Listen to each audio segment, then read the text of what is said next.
American Novels.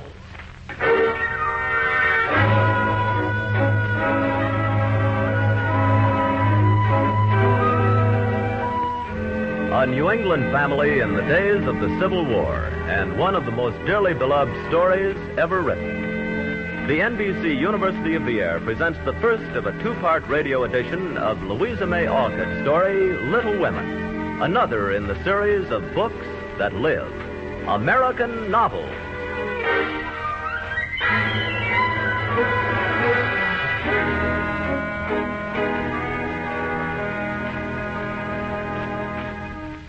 Mr. March, their father, used proudly to call them his little women. How hard they tried to live up to that, especially that winter during the Civil War in 1863. Meg was 16 then, Joe was 15, Beth 13, and Amy the baby was 12. How wonderful the snow was that afternoon. It was just before Christmas, and the girls sat knitting before the cheerful fire in the comfortable, shabby old drawing room. Christmas won't be Christmas without any presents. It's so dreadful to be poor. No, I don't think it's fair for some girls to have plenty of pretty things and other girls nothing at all. We've got Father and Mother and each other. We haven't got Father, Beth. There's no telling when the war will be over, and he won't be home till then. Well, Joe, you know the reason Mother proposed not having any presents this Christmas. It's because it's going to be a hard winter for everyone, and she thinks we oughtn't to spend money for pleasure. But, Meg, I don't think the little we should spend would do any good. We've each got only $1, and I agree not to expect anything from Mother or you, but I do want to buy a book for myself. I want to spend mine in new music. I think you should, Beth. And I shall get a nice box of drawing pencils. I really need them. Mother didn't say anything about our own money. Let's each buy what we want and have a little fun. I'm sure we work hard enough to earn it. I know I do, teaching those tiresome children nearly all day. Oh, you don't have half such a hard time as I do, Meg. How would you like to be shut up for hours with a nervous, fussy old lady like Aunt March and her crazy parrot and poodle? I know it's naughty to fret, but I do think washing dishes and keeping things tidy is the worst work in the world. I don't believe any of you suffer as I do. Oh. For you don't have to go to school with impertinent girls who laugh at your dresses and label your father if he isn't rich. Libel, not label, silly. Papa's no pickle bottle. You needn't be satirical about it. Oh, Amy. It's proper to use good words and improve your vocabulary. Now, don't peck at one another, girls. Amy, your airs are funny now, but you'll grow up to be an affected little goose if you don't take care. Oh, it's 6 o'clock and time for Mommy to come home. I'll get her slippers out to be warm. Yes, Beth, dear. Bring them here, and I'll hold them before the fire while Meg lights the lamps and Amy straightens the room. Oh, yes, we want it to look cheerful and pretty when Mommy comes. Here are the slippers, Joe. Oh, they're quite worn out. Yes. Mommy simply must have a new pair. I thought I'd get her some with my $1. Oh, no, let me. Oh, I'm the oldest. I'm the man of the family. Now Papa's away, and I shall provide the slippers. I tell you what we'll do. Let's each get her something for Christmas and not get anything for ourselves. Oh, that's like you, Beth. That's a wonderful What idea. shall we get? Well, I shall give her a nice pair of gloves, A pair of slippers, best to be had. some handkerchiefs, all hemmed by hand. Oh, I'll nice. get her a bottle of cologne. Oh, let Mommy think that we're getting things for ourselves and then surprise her. Oh, yes, and Meg, there's not much time. We've got lots of practicing still to do on the Christmas play I wrote. Joe, I don't see how you write and act such splendid things. You're a regular Shakespeare. Not quite. I do think The Witch's Curse, an operatic tragedy, is rather a nice thing, but, I'd like to try Macbeth. If only I had a trapdoor for Banquo. I always wanted to do the killing part.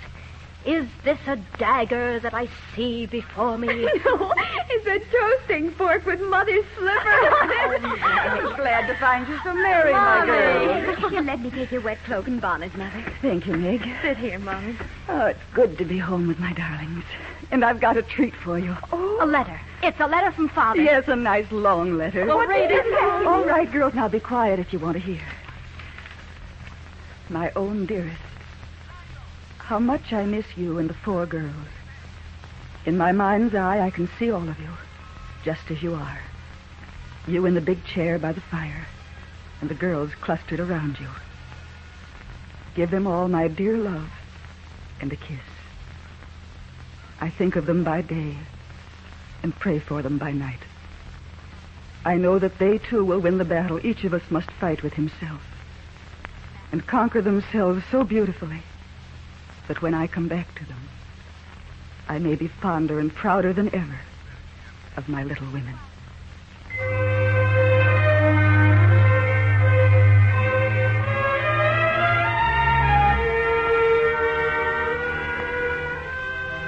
Many a girlish vow was made to live up to the hopes of their absent father, for each girl knew well the little faults with which she had to struggle, and sincerely tried to do better.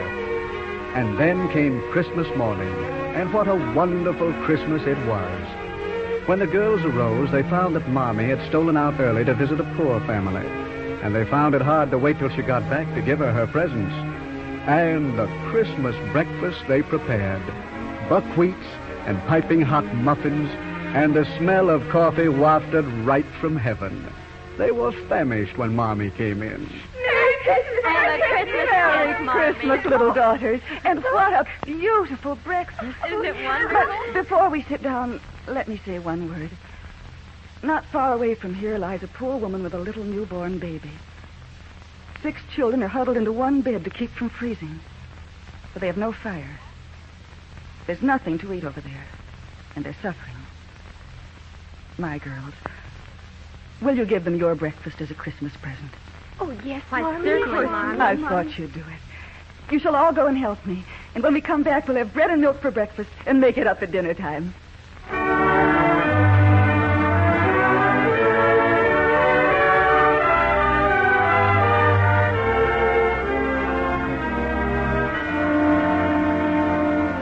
I think there were not in all the city 4 merrier people than the hungry little girls who gave away their breakfast and contented themselves with bread and milk on Christmas morning. Then followed the giving of the little gifts to Mommy, and the rest of the day was spent in preparations for the evening's festivity, which was to consist of the presentation of Joe's Christmas play for the entertainment of some dozen girls of the neighborhood. And all went well with the play, and it was much enjoyed, if a little rough in spots. But the climax of the evening came when they were all summoned downstairs to supper. And what a supper! Oh, look at the table. I ever Cream saw. and Christmas cake. flowers. Flowers. Where did it all come from? Old Mr. Lawrence from next door sent it. The Lawrence boy's grandfather? What in the world put such a thing into his head? We don't know him. One of his servants found out about your breakfast party and told him, and it pleased him.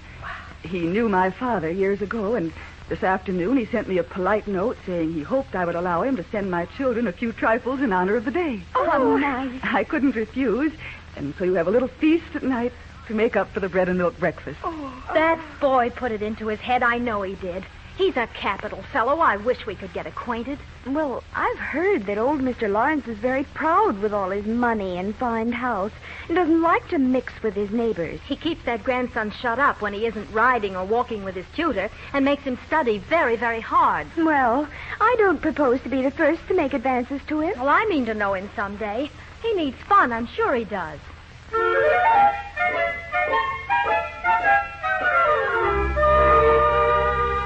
The idea amused Joe, and she planned many ways of making friends with him.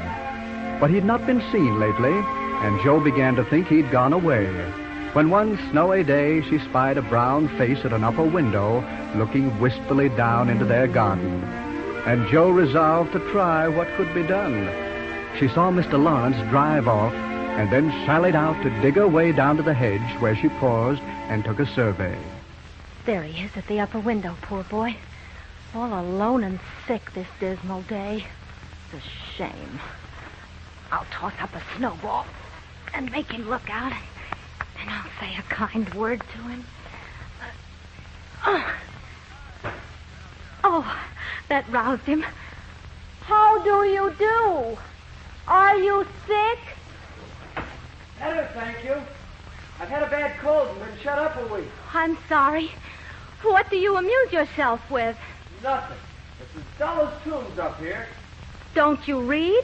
Not much. They won't let me. Can't somebody read to you?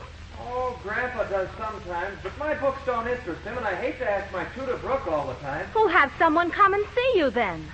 There isn't anyone I'd like to see.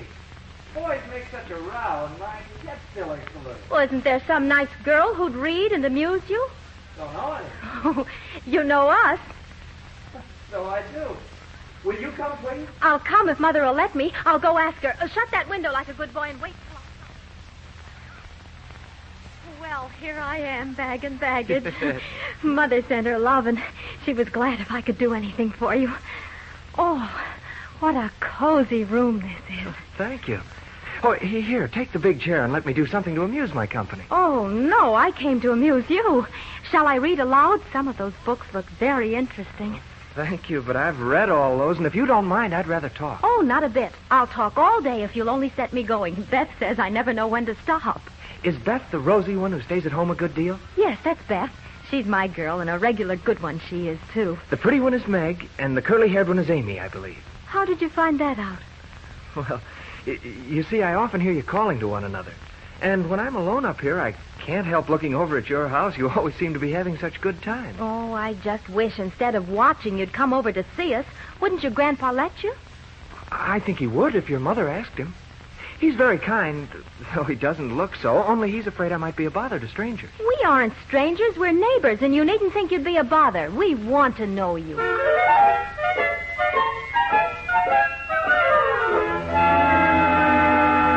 And so the time passed pleasantly while Jo told stories of the good times at the March household and of her experiences with Aunt March, the poodle, and the parrot.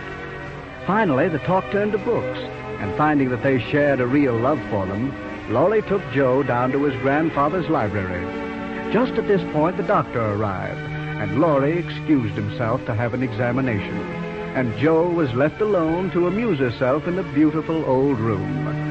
She was standing in front of a fine portrait of the old gentleman when the door behind her opened again, and thinking that Laurie returned...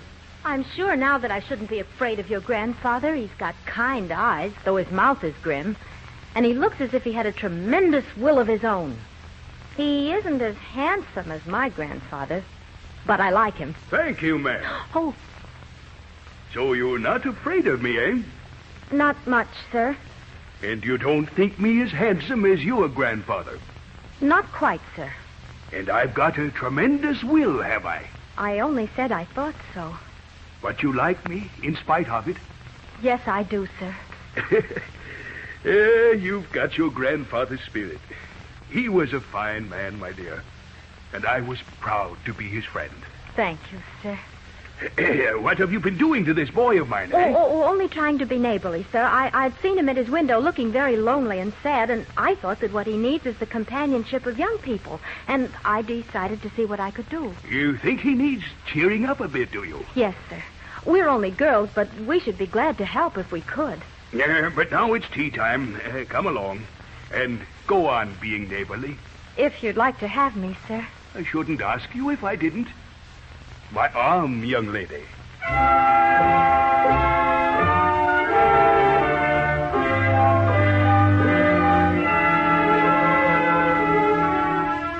Tea was a very happy experience, and watching the young people chatting away like old friends, the old gentleman decided that Jo was right. The boy had been lonely, and that he'd see what these girls could do for Laurie. So when Jo left after tea, he extended to them all a hearty invitation to visit the Lawrence household as often as they liked, an invitation the girls were not slow to accept. The results were pleasant. Let's rehearse your play tonight, Jo. Oh, Mommy, they've got the most beautiful pictures I can copy. And tonight we're going on a sleigh ride. Mr. Lawrence is so kind to let me practice on his wonderful piano. I'm going to make him a pair of worsted slippers with pansies on the toes. Mommy, we're going on a skating party with Laurie. Oh, Beth, look what came for you while you were out. A lovely little cabinet piano. Isn't it beautiful? Oh, whatever. It's from old Mr. Lawrence. And here's a note for you. Quick, Beth, read it aloud. Oh, dear. Jo, you read it for me. I never could. Well, all right. Well, let me have it. Jo, hurry. Can't get... Oh, there. Now I've got it. It says, Miss March, dear madam, I have had many pairs of slippers in my life, but I never had any that suited me as well as yours. Pansies are my favorite flower, and these will always remind me of the gentle giver. I like to pay my debts, so I know you will allow the old gentleman to send you something which once belonged to the little granddaughter he lost. Oh. With hearty thanks and best wishes, I remain your grateful friend, humble servant, James Lawrence. Oh, there, Beth, that's an honor to be proud of. Oh, yes. And isn't the piano beautiful? Lovely. Laurie told me how fond Mr. Lawrence used to be of the grandchild who died. Just think, Beth, he's given you her piano. That comes of having big blue eyes and loving music.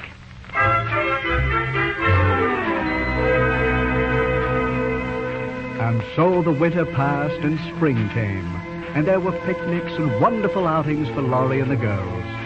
And it gradually came to be noticed that John Brooke, Laurie's tutor, was showing a rather marked preference for Meg, and that she shyly returned his interest. Joe, jealous for the family solidarity, pooh-poohed the whole idea. But for the most part, she was too busily absorbed in her writing to notice much. For several days, Jo had been very busy in the garret where she loved to write. And now she has taken 2 manuscripts and gone into the town where she was observed by Laurie, who happened to be watching from across the street, to enter a rather dingy building bearing, among others, the sign of a dentist, remain for about 10 minutes, and then come running downstairs with a very red face. Laurie was waiting for her. Hello, Joe. Teddy, Lawrence, what are you doing here? Oh, just happened along. Did you have a bad time? Not very. You got through quickly. Yes, thank goodness. How many did you have out? How many did... Oh, well, there are 2 which I want to have come out, but I must wait a week. What are you laughing at, Joe? It's a secret. Well, I've got some news you'd like to hear. Oh, really? I'll tell it to you if you'll tell me your secret. Well, all right, but you'll not say anything about it at home, will you? No, not a word. Well, I've left 2 stories with a newspaper man, and he's going to give me his answer next week. Well, hurrah for Miss March, the celebrated American author. Hush, it won't come to anything, but I couldn't rest till I tried. It won't fail.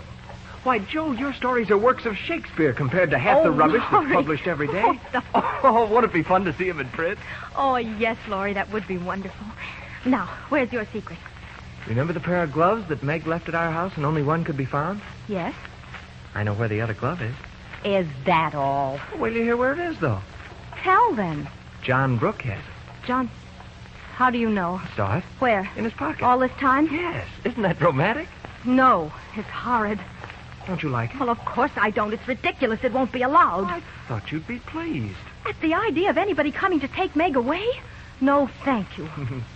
You'll feel better about it when somebody comes to take you away. I'd like to see anybody try it. So should I. I don't think secrets agree with me. I feel all rumpled up in my mind since you told me that.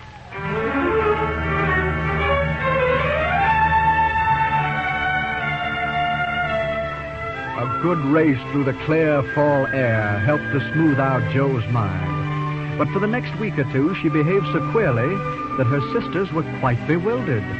She rushed to the door when the postman rang, was rude to Mr. Brooke whenever they met, and would sit looking at Meg with a woe-begone face. On the second Saturday, Meg sat sewing at the window.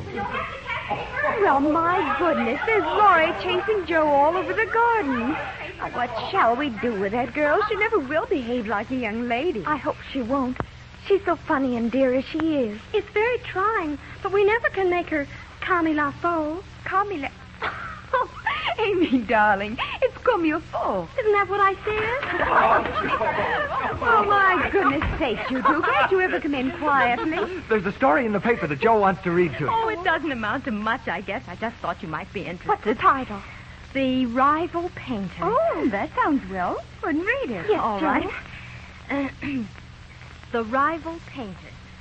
Many years ago. And to this day, in Burlingham Castle, the old cobwebbed halls echo the dismal tale of the rival painters who died by the poisoned hand. Oh, that was a good story, Joe. So nice and sad? Yes. I particularly like the lovering part. Viola and Angelo are two of our favorite names. Isn't that queer? Joe, who wrote that story? Your sister? You! Oh, Joe, it's wonderful! Isn't she grand? Look, there's her name. The Rival Painters by Miss Josephine March. Tell us all about How it. did you get paid for it? Stop blabbering, girls. I'll tell you everything.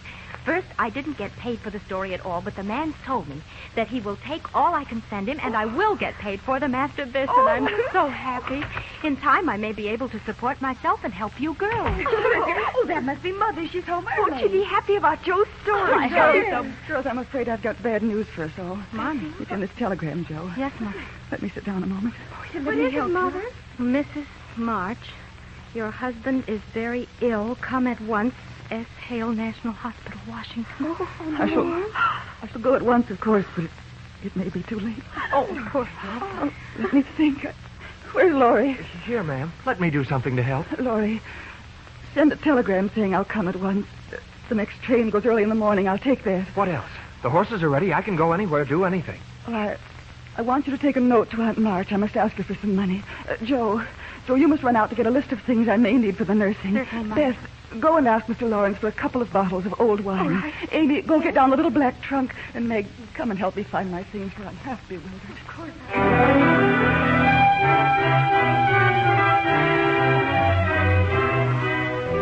Old Mr. Lawrence rushed right over, offering everything from the wine and a dressing gown for Father to himself as escort.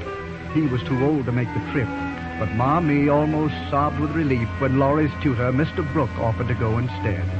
Finally, everything was packed and ready, and the girls were left alone. The days stretched into weeks, and at last the news from Washington was good. Their father was improving, but Mother and Mr. Brooke remained with him. Things hummed again, and the hearts of the girls were glad. But one day, Beth was missed. They found her lying on her mother's bed. Well, Beth, what are you doing in Mommy's room? I thought I'd lie down a little. My head aches and I feel tired. Well, let me feel your head. It looks hot. Beth, it's burning. Oh, Joe, I've been tending the little baby we went to see Christmas Day. She's been sick, and today she died while I was there. What did she die of? Scarlet fever. Oh, Beth, tell me, dear. Do you have a sore throat and a headache and a kind of a funny feeling in your bones? Yes. Oh, no. But don't be frightened, Meg. I shan't have it badly. Oh, Joe, what shall we do? We can't send for Marmee. She can't leave Papa. No, I'll go for the doctor. I'll take Amy to Aunt March so she doesn't catch it. Joe, Joe, don't go away. I'll be right back, dear. And I won't leave your side for a minute, Beth. I'll take care of you till you're all well. And Joe didn't leave her. Day and night in the dungeon of the sick room, she watched beside her pale, piteous little sister. It was a terrible ordeal, but with the doctor's consent, the girls didn't tell their mother. But one bleak December day... Joe, I think you'd better send for your mother. But Papa's had a relapse. How can she leave him? I'm sorry, but if anything happened, you'd want... No. I can't give up my Bessie. I can't. You've been brave so far. Because I'd hoped. And now there's nobody here to help us bear it. I'm here. Oh, Laurie. Oh, forgive me. I was so upset I didn't see you. Hold on to me, Joe, dear. Oh, what a comfort you are. Oh, there. I don't feel so forlorn anymore. I'll go send a telegram for Mother. Joe, wait. I can't, Laurie. I telegraphed your mother yesterday. She'll be here tonight. Oh, Laurie. You're an angel. How can I ever thank you? The way you just did. A kiss is the best reward. Oh, I didn't mean to do that. Oh, that was dreadful of me. You were such a dear to go and do it. I couldn't help flying at you. Fly at me again. I rather like it.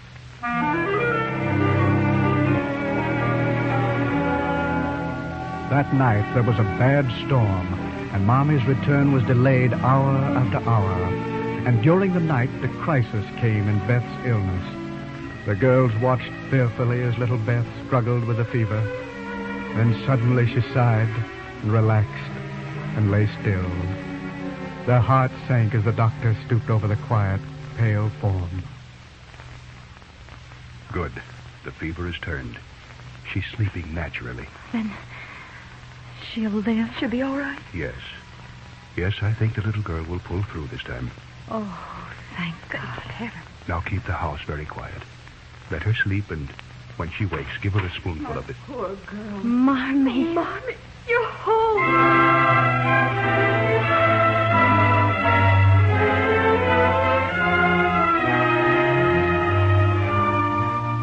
The day Joe carried Beth down to the parlor sofa, their happiness was almost unbearable.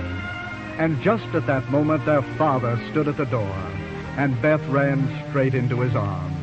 They were together at last. Joe's heart sang with the psalmist, "My cup runneth over." But she forgot the part about, "in the presence of mine enemies." But she shouldn't have. She knew John Brooke was still very much in the picture. And a day or two later, she overheard the following conversation. I'll answer. Good afternoon, Miss Margaret. Oh, Mr. Brooke, what is it by? I came to get my umbrella.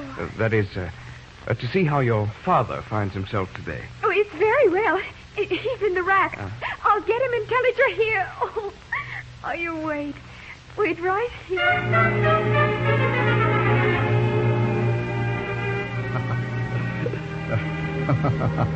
Innocent enough.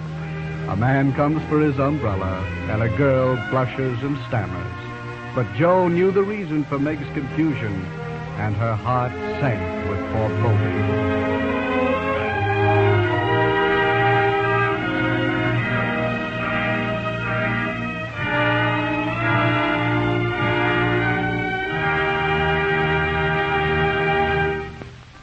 Little Women by Louisa May Alcott is one of America's novels brought to you each week by the NBC University of the Air. Listen next week to the second episode of Little Women, and don't forget that there's a world of entertainment and information to be found in your local public library. Many American novels in the 1947 summer series are included in the useful handbook of the World's Great Novels, which you may obtain by sending 25 cents to World's Great Novels, Post Office Box 30, Station J, New York 27, New York. That's Post Office Box 30, Station J, New York 27. We'd like to remind you also that daylight savings time ends in certain areas on Sunday, September 28th. It's possible that this program will be heard at a different time in most communities next week. Please listen for announcements on your local station or check your local newspaper for the time this program will be heard next week and every week thereafter.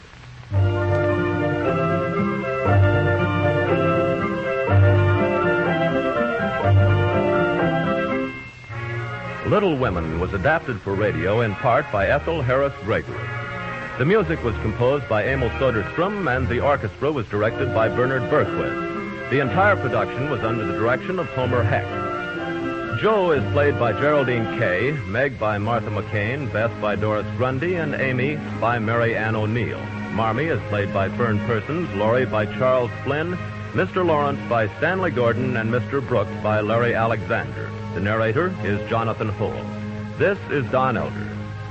This program comes to you from Chicago and is a presentation of the National Broadcasting Company and its affiliated independent stations.